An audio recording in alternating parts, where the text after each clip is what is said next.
We're on a mission to find the greatest allotment site in Britain.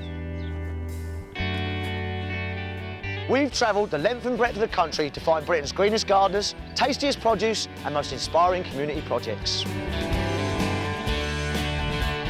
And when our journey is complete, the most outstanding site will be named the Digging for Victory Champion.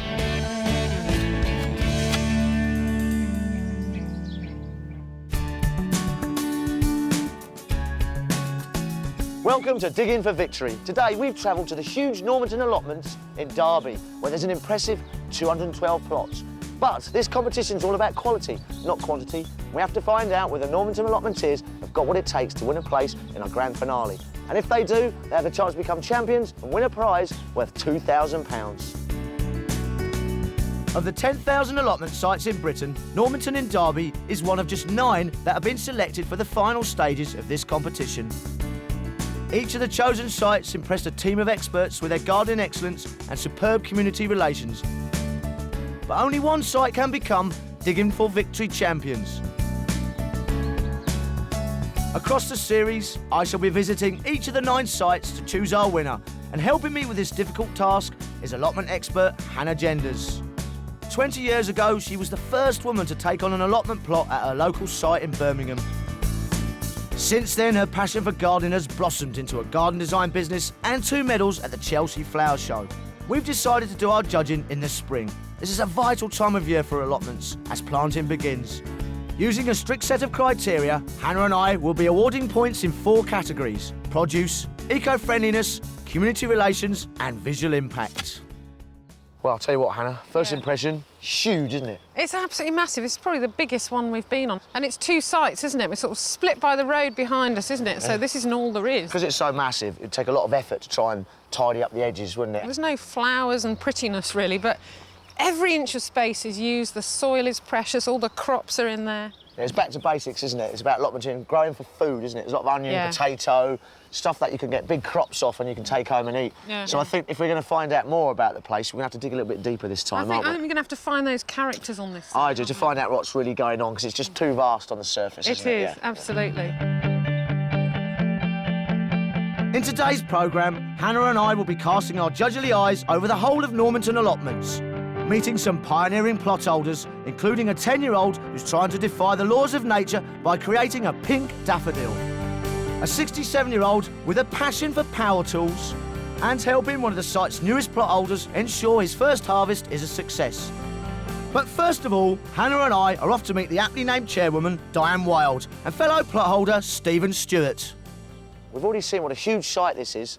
How many acres does it actually cover? Well, on this side, there's probably about 7.5, and similarly on the other side, because, you know, we're on a split side. Oh, that's right, yeah, so just the other side. The other side. The other side, that's right. There's a kind of little bit of rivalry between the 2 sets of gardens. Is there? On each side, yeah. Well, I was wondering, on a site this size, how you actually keep the community together, because it must be quite difficult. It is, very much so. They tend to form little groups within the site. It's them over there, you know, no matter which side you stand on. Does the soil change much across the site? I know it's a big site and you're different here than you are down on the other side. The site across the road was the original allotments. OK. And the soil there, I mean, you can dig it with your hands. You don't need it. It's really loamy, is it? Yeah, it's really. On this side, I believe it used to be an old brick factory. Where there's a brick factory, there does tend to be a lot of clay about. And are there any sort of unusual varieties of veg growing on site? I saw last year, like a stem growing up with onions on the top. I had a look in the local gardening magazine and found out they're actually a walking stick onion. Where they grow up on a stem, and you've got the onions on top. They fall down, reseed, come up, fall down, reseed, hence the word walking stick. So they're actually walking. Do you know if they taste all right, though? I've no idea. I've been trying to find the seeds to grow myself. Yeah, my curiosity's up now, definitely. And generally, what sort of things are people growing on site? I know we've seen a lot of onions and garlic. There's quite a large Asian contingent on this side, and they like their onions and garlic, and so do I must admit. There's the usual range of things, you know, potatoes, brassicas. There's plenty of damsons, Victoria plums, greengage. So pretty much across the board then, yeah? Yes, absolutely. I shall look forward to sampling some of that later on. It's no fluke that this is such an impressive site, as Normanton has already beaten off stiff competition to get this far. The search for Britain's best allotment site began last winter as applications flooded in from around the country. Representatives from the National Allotments and Gardens Trust and the National Society of Allotment and Leisure Gardeners were called in to help, and using their expertise, they nominated the 9 strongest sites. But now it's down to Hannah and me. We must visit each of the nominated sites and score them in 4 main categories: produce, eco-friendliness, community relations, and visual impact. And when judging is complete, the 3 highest rated sites will go forward to our series finale. Each of our nominated sites has received a selection of gardening goodies worth £500 just for reaching this stage of the competition. But the Digging for Victory champions will win a prize of £2,000 worth of vouchers for their site. Now, good gardening is all about trial and error. And here at Normanton, Stephen and his 10-year-old daughter Jessica have been taking experimentation to new levels.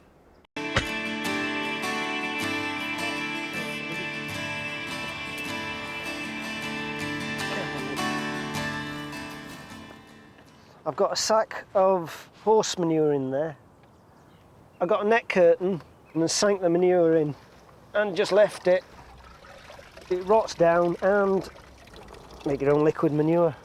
I got the horse manure from a local farm. They were selling it 50p a bag, and it doesn't matter how big the bag is. So I turned up with some market bin bags. I could only fit 6 in the car. Jessica's not impressed by Dad's fermenting manure. Perhaps she'll grow up to enjoy his other variety of homebrew. I've got a very small crop of onions from last year due to the drought, and I either spend hours and hours and hours cutting these up to make food, or I can turn it into wine. If you write on the bottle onion wine, nobody will drink it. So what I do is I get the bottle and I write a question mark on it, so nobody knows what it is. They come along, they taste it, and it's quite nice. It doesn't taste of onion at all. Onions are a subject close to my heart, because when my granddad died, he passed me on a load of seeds. And one of the packets he gave me was Sonios. And I searched the internet. I could not find what this plant was. And the wife, she's slightly dyslexic. She took one look at the packet and said, "It's onions." He's written it upside down and back to front. So, in the honour of my granddad, he's been dead some years, I'm now planting these seeds he gave me to see if they grow, and I'm going to pass some on to my mum. I'll either cook them, eat them, or I can turn it into wine, and I'll have a toast to my granddad if that works. Stephen's desire to experiment with gardening has been passed on to daughter Jessica, who has her own plans to push back the boundaries of horticulture. I'm planning to grow pink daffodils this year, but I'm not going to tell you how I'm going to do it. I'm going to keep it a secret. Jessica hopes her pink daffodil experiment will leave Hannah and I stumped, but promises to reveal all on Judgment Day. Like Jessica, when she's not at school, teacher Lisa can often be found demonstrating her creative talents on the allotments. This is homemade cider, monarch cider, made from the monarch apple. It has its own unique flavour. And I think it's better not being fizzy. It's much easier to drink, much nicer to drink. It's quite dry. And very appley, and so it reminds you of the summer. Very, very nice, refreshing drink. Back on Stephen's plot, his unconventional growing techniques are complemented by some pretty unusual vegetables. I grew Falstaff, which is a purple Brussels sprout. If you boil them, they go green. Steamed, they're very nice. And down here we've got romesco. It's a cross between a cauliflower and broccoli. What you normally get is a nice head like this with little pyramid-shaped green cauliflowers. I've not seen it sold in the shops, that's why I tried to grow it. You definitely eat the leaves as well as the heart.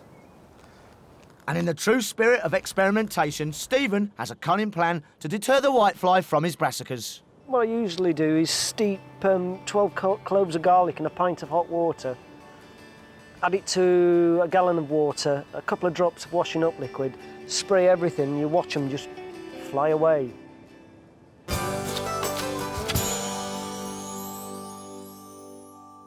So, Jess, tell us about this amazing daffodil that you're going to grow. I put it in a bit late, but it started to come up It's definitely now. started to grow. Look at that. So go on, tell us the secret. How do you get a daffodil to be pink? You have to get a beetroot bulb, cut off the top of it, hollow it out, and plant a very small daffodil bulb in. And then the daffodil roots will absorb all of the red out of the beetroot bulb and it'll turn the flowers pink. I'm going to have to try this, That I think. could work, I'm going to have actually. to try this. I'm curious now. Yeah, yeah. Well, I was really interested, Stephen, in your onion wine. I'm quite keen to try some. I'm afraid I didn't bring any because we've drank it all. What?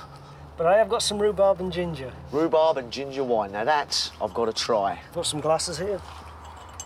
There you go. And it's 2004, this. I bottled it in February. This is a vintage, then. This is It's a vintage. quite old, actually, It is, isn't it? it?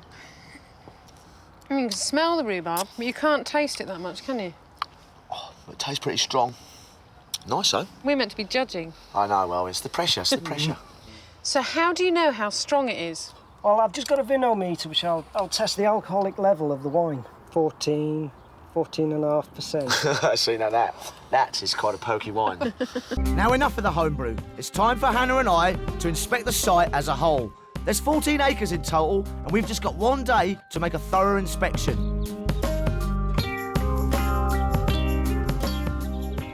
One of the things that really strikes me about this particular site, I mean, not only the size of it, which we've commented on, but one of their really big issues is water.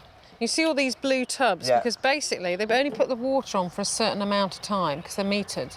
And everybody has to fill the water butt up and then just water by hand, you know, with a watering can. There's charge for the water. I quite agree with this. You need to meter water, and also maybe it concentrates the mind on how you use the water, doesn't it? Yeah. I noticed with people with hose pipes, they just spray them all over the shop. They're Yeah, not actually hitting yeah. the target. Water to the base of your plant, and that way the roots are taking it straight up, Yeah, yeah. and you've got a result. Yeah. Yeah. On this site, we sort of feel that there is community, isn't there? But it's sort of tending to happen between, say, 4 plot holders rather than a whole Yeah, I site think- thing going on. And obviously got the community gardens over the road, Yeah. the wildlife garden here. So they are making the effort. There is just Yeah. maybe room for improvement. I there. think so. Yeah, I agree yeah. with you on that.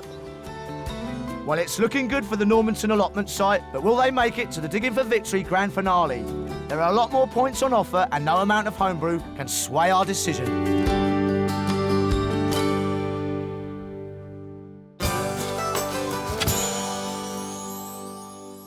Welcome back to Digging for Victory. We're in Derby with nominated allotment site Normanton. We're fighting for a place in the grand finale, the chance to become Digging for Victory champions.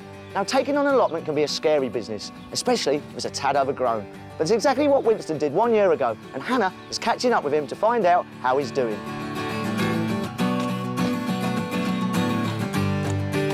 So, Winston, you've only had this plot a year. What was it like when you first took it on? It was just infested with dandelions and grass everywhere apart from the bed up there. I've dug out all of these that you see here and I'm starting to make a new bed across there. Yeah. See how I go. And you're putting potatoes in here today, aren't you? Yes, I am. Yeah. Yeah. And these are them? Yeah, they're a bit have a green, look at them. but These really are quite green, but actually it doesn't matter. It's just important not to have them green when you're harvesting them. Yeah. And you were saying you might chop them in half. yeah, because you get more potatoes that Well, way. you do, because there's your growth point, you see. So as Yes. long as you've got something on the other side that will grow, Yes, there's no that's reason true. you can't That chop is them in true. half. So what have we got in here with the potatoes, Winston? Chicken manure in pellet form. Yeah. It's meant to be quite good. Someone advised me that. It's quite It is good. It is full of nitrogen, sometimes a little bit heavy on the nitrogen, and I would encourage you to put lots of good organic matter, you know, well-rotted manure in there as well, so you've Yeah. got everything happening, not just the nitrogen, but all the different nutrients in there. We're really trying to encourage people to take on a new plot. So what would you say to a newcomer? No, well, it's a good bit of exercise. Even better than going to the gym because it's cheaper and it gets you out in the sunshine like today. Yeah, It's and then you lovely get not. some amazing produce at the end of it. You put a bit in and you get a bit back. When Di Wild took on her allotment in the early 1980s, she was Normanton's first female plot holder. Since then, she's no longer in the minority, and she and fellow plot holders like Marge have brought a whole new meaning to the phrase girl power.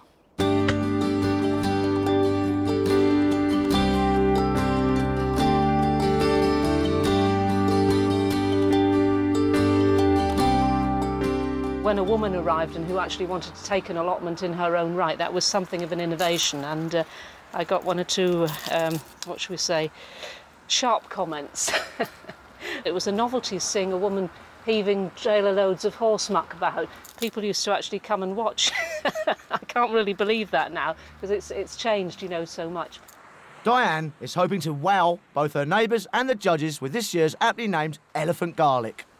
We would expect to see it develop into a nice long green spear-like leaf From the centre of that, there'll be a stalk maybe about the thickness of a garden cane, and it will be crowned with maybe this sort of diameter head of flowers, which when they're open, they'll be a purple size, probably about 4 inches across, maybe something like that, the whole flowering head. The cooking qualities are very good, and the yield is very, very favourable. This is a conventional size garlic clove, and if you look at the size, weight for weight, you're going to get much more vegetable. It needs good fertile soil that's been well manured or composted, and it likes a sunny position. Because they're quite big chaps, they need quite a lot of space, so they're going to have to put them 12 inches apart. If you want to really make the garlic bulbs bigger, then a lot of people just take the heads off but leave 1 or 2 flowering just for the beauty of looking at them. It's good to eat, it's nice to look at, and it's good for the insects. Another allotmenteer confounding expectations is Di's neighbour Marge. Well, I've done some woodwork before. She's new to the allotment, she's nearly 70, and she's rather partial to power tools. A lot of people come round here, and I think they come to have a look at what I'm doing. And there's one chap always asks me how old I am, and then he says, you should be at home watching the television and having a drink of wine. And I think, well, I'm missing all the fun, you know. If a woman is physically capable of doing something, why shouldn't she? Marge's motto is power tool to the people, and it's equipping her to build her own shed to her own design. I didn't stick strictly to this because I was governed by the size of the wood that was available. It needs to dry out, because if you put it on wet when it's not shrunk properly, if you get a dry spell, it's likely to shrink, and then you get all spaces. You can see daylight through your walls. Marge's plot came with its own unique challenges: weeds, litter, and a tendency to flood. She's overcoming these problems by building raised beds, but their construction has attracted an unexpected pest. Before I put the raised beds in, I marked it out with little canes and some string. And somebody said the foxes will cut that string, they'll nip it. It was cut just as though somebody had done it with scissors, all over the place. If you give up before you've finished, then it's been a waste of time. But if you carry on to the end, you can think, well, it's been hard work, but I've done it. You know, it's really satisfying to make something work. As we know, our Marge likes a challenge, and even nightfall can't keep her from her labour of love. There aren't enough hours in the day. It was 20 to 7 last night when I left here. I was painting this in the dark from that street lamp. People at the top of the allotments are always shouting me up there for a cup of coffee, a cup of tea, and they give you hot dogs and all this, and I would love to repay them. I'm looking forward to that, being able to say, come and have a cup of tea.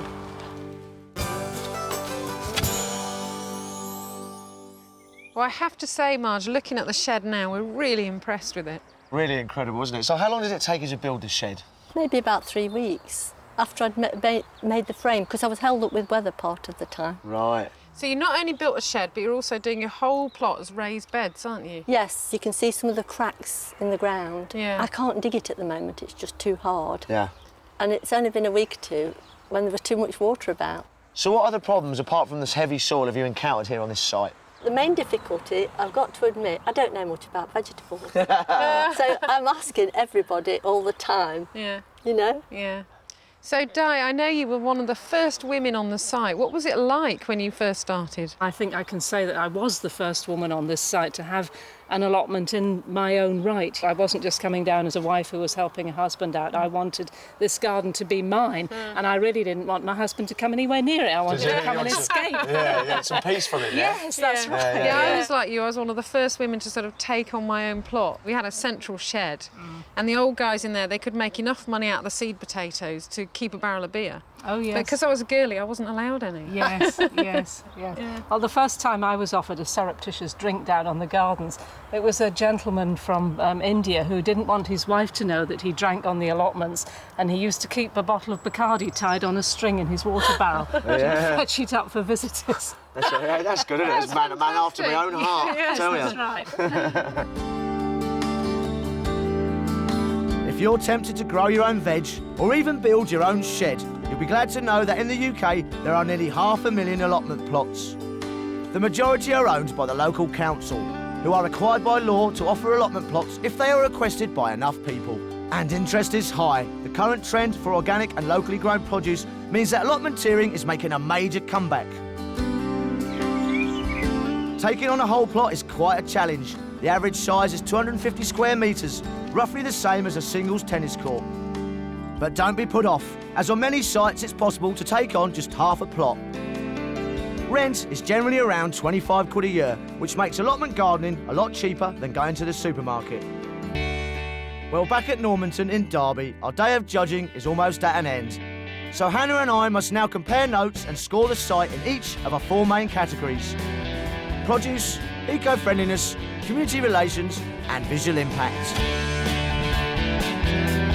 So produce, I think they're quite strong on this because there's a lot going on, isn't there? and they do operate good crop rotation. There aren't many raised beds actually on the site. Well, you know, there's a threes and fours in there, I think, definitely. yeah? Eco-friendliness, really chuffed with the wildlife garden. There isn't really any proper sort of sustainable water collection. They're using a lot of tap water, even though that's controlled. Well, community relations, I mean, this is a toughie, really, because we just had a wonderful time with them. But it's a huge site, and I kind of get the feeling that it's sort of in pockets. Yeah, it doesn't feel like it's together, not as a whole community thing.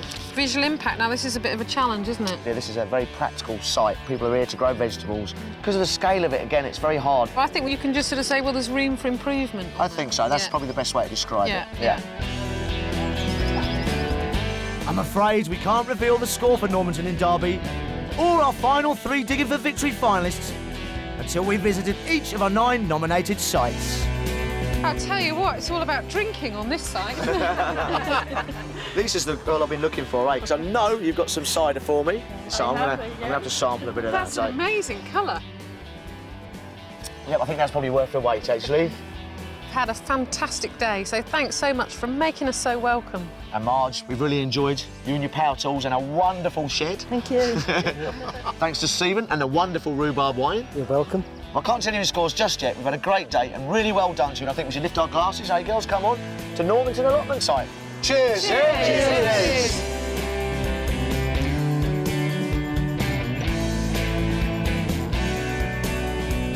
So, will Normanton make it through to the final 3? Or will they be pipped to the post by another of our nominated allotment sites? To find out, keep watching Digging for Victory.